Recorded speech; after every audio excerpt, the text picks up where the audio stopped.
अब हम सप्ताह 15 कक्षा 3 विषय गणित के कुछ प्रश्न हल करने जा रहे हैं। ओलंपियाड प्रश्न बैंक की कक्षा 3 के कुछ प्रश्न हैं जो हमारे नेस परीक्षा में पूछे जाने संभावित हैं। सप्ताह 15 है। प्रश्न क्रमांक 49 इस प्रकार है कि एक कक्षा कक्ष की लंबाई, एक कक्षा कक्ष है जिसकी लंबाई, एक कक्षा कक्ष है जिसकी लंबाई एक बांस से नापी गई। किससे मापी गई? बांस।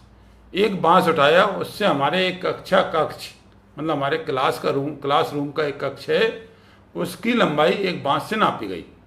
कुल लंबाई मापने के लिए 10 बार बांस का उपयोग हुआ।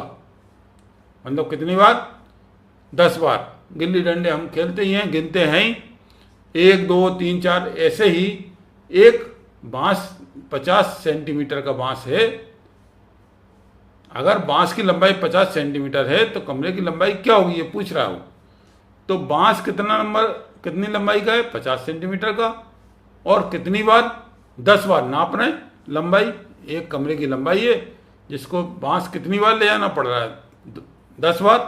तो एक बार में 50 सेंटीमीटर होता है, 2 में एक बार 50 और हो गया, 3 में फिर 50 हो गया। मतलब हर बार 50 जोड़ रहे हैं। एक बार में 50 तो 50 में 1 का गुणा करेंगे, 2 बार में 50 तो 2 का गुणा कर देंगे, 50 का 100 सेंटीमीटर हो गया। ऐसे ही 10 बार है तो 50 में 10 का गुणा कर देंगे हम, क्योंकि 10 बार नापना पड़ रहा है। तो ये 500 सेंटीमीटर हमारा आंसर आ जाएगा। कि हमारा आंसर क्या होगा? 500 सेंटीमीटर।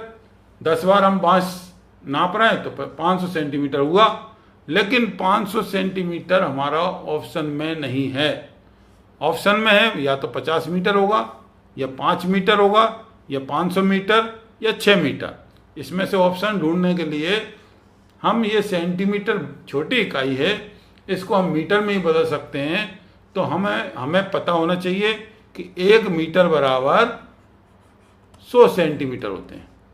1 मीटर बराबर 100 सेंटीमीटर होते हैं। तो हमें क्या करना है, उस 500 सेंटीमीटर में 100 सेंटीमीटर का हम भाग दे देंगे तो हमारा मीटर में आ जाएगा आंसर। तो 500 बटे 100 बराबर, ये 2 जीरो से 2 जीरो कट गया, तो 5 मीटर हमारा आंसर आ जाएगा। कि 5 मीटर हमारे उस कक्ष की लंबाई का आंसर होगा। तो इसका सही ऑप्शन क्या होगा? 5 मीटर। अब हम प्रश्न क्रमांक 70 पे चलते हैं, जो वही ओलंपियाड प्रश्न बैंक से है। प्रश्न क्रमांक 70 इस प्रकार है कि एक रेल के डिब्बे में 8 पहिए हैं। एक रेल के डिब्बे में 8 पहिए हैं। इंजन के साथ 18 डिब्बे लगे हुए हैं। तो उसके डिब्बे में कुल कितने पहिए होंगे? सरल है, सिंपल है, समझ में आ रहा है, लेकिन फिर भी अपन इसको और सरल मेथड से हल करने की कोशिश करेंगे। एक रेल के पहिए के डिब्बे में, एक रेल के डिब्बे में, एक डिब्बे में कितने? 8 पहिए हैं। तो 2 में कितने होंगे? 16।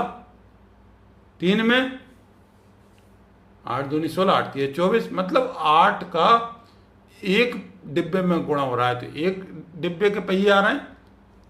2 का गुणा हो रहा है, 2 डिब्बे के पहिए आएंगे। 3 का गुणा होगा, 3 डिब्बे के पहिए आएंगे। तो 8 में हमें 18 का गुणा करना पड़ेगा। तो टोटल हमारे 18 डिब्बे के कुल पहिए आ जाएंगे। और उसमें यही पूछ रहा है तो उसके डिब्बे में कुल कितने पहिए होंगे। तो हम 18 का पहाड़ा नहीं आता हो तो हम इसको 18 गुणित 8 भी कर सकते हैं, या 8 गुणित 18 भी लिख सकते हैं। तो हमने इसलिए कर लिया कि ये हमारा इजी हो जाएगा। 8 का 8 में गुणा करा, 8 अटैया 64, 6 हमारी यहाँ से लग गई, 8 एकम 8 और 6 जोड़े तो 14 आ गए। तो 144 पहिए होंगे जो कि हमारे 18 डिब्बे में लगे हुए हैं। तो हमारा इसका सही आंसर कितना आएगा? 144। मतलब 144 पहिए हमारा इसका सही आंसर है। अब हम अगला प्रश्न देखते हैं। अगला प्रश्न है प्रश्न क्रमांक 84 कि एक स्कूल में 332 साइकिलें थी। साइकिलें बढ़ती हैं, वैसे भी मिडिल स्कूलों में साइकिलें बढ़ती हैं सभी को। तो 332 साइकिलें हैं। कुल कितनी है? कुल हमारे पास साइकिलें हैं 332। ध्यान से समझना भाई, 332 साइकिलें। अभी तक 98 बालकों और 108 बालिकाओं को साइकिलें बांट दी गई। बालक को कितने थे? बालक कितनों को बांटिए? 98। ध्यान से देखना। बालिकाओं कितनों को बांटिए? बालिकाओं को बांटिए हमने 108। मतलब भाई कितनी साइकिलें बढ़ गई? 98 बालकों को बांटी एक एक साइकिल और 108 बालिकाओं को बांटी एक एक साइकिल।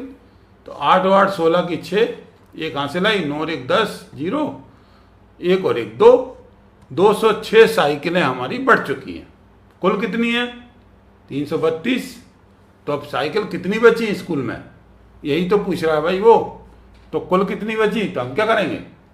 कुल हमारे पास 332 है। 332 में से 206 साइकिल हमारी बढ़ चुकी हैं, तो हम 206 साइकिलों को माइनस कर देंगे। तो 12 में से 6 गए तो 6 बचे। देखिए यहाँ पर अपन को 12 करना पड़ा था, एक इधर से लिया, यहाँ 2 बचे।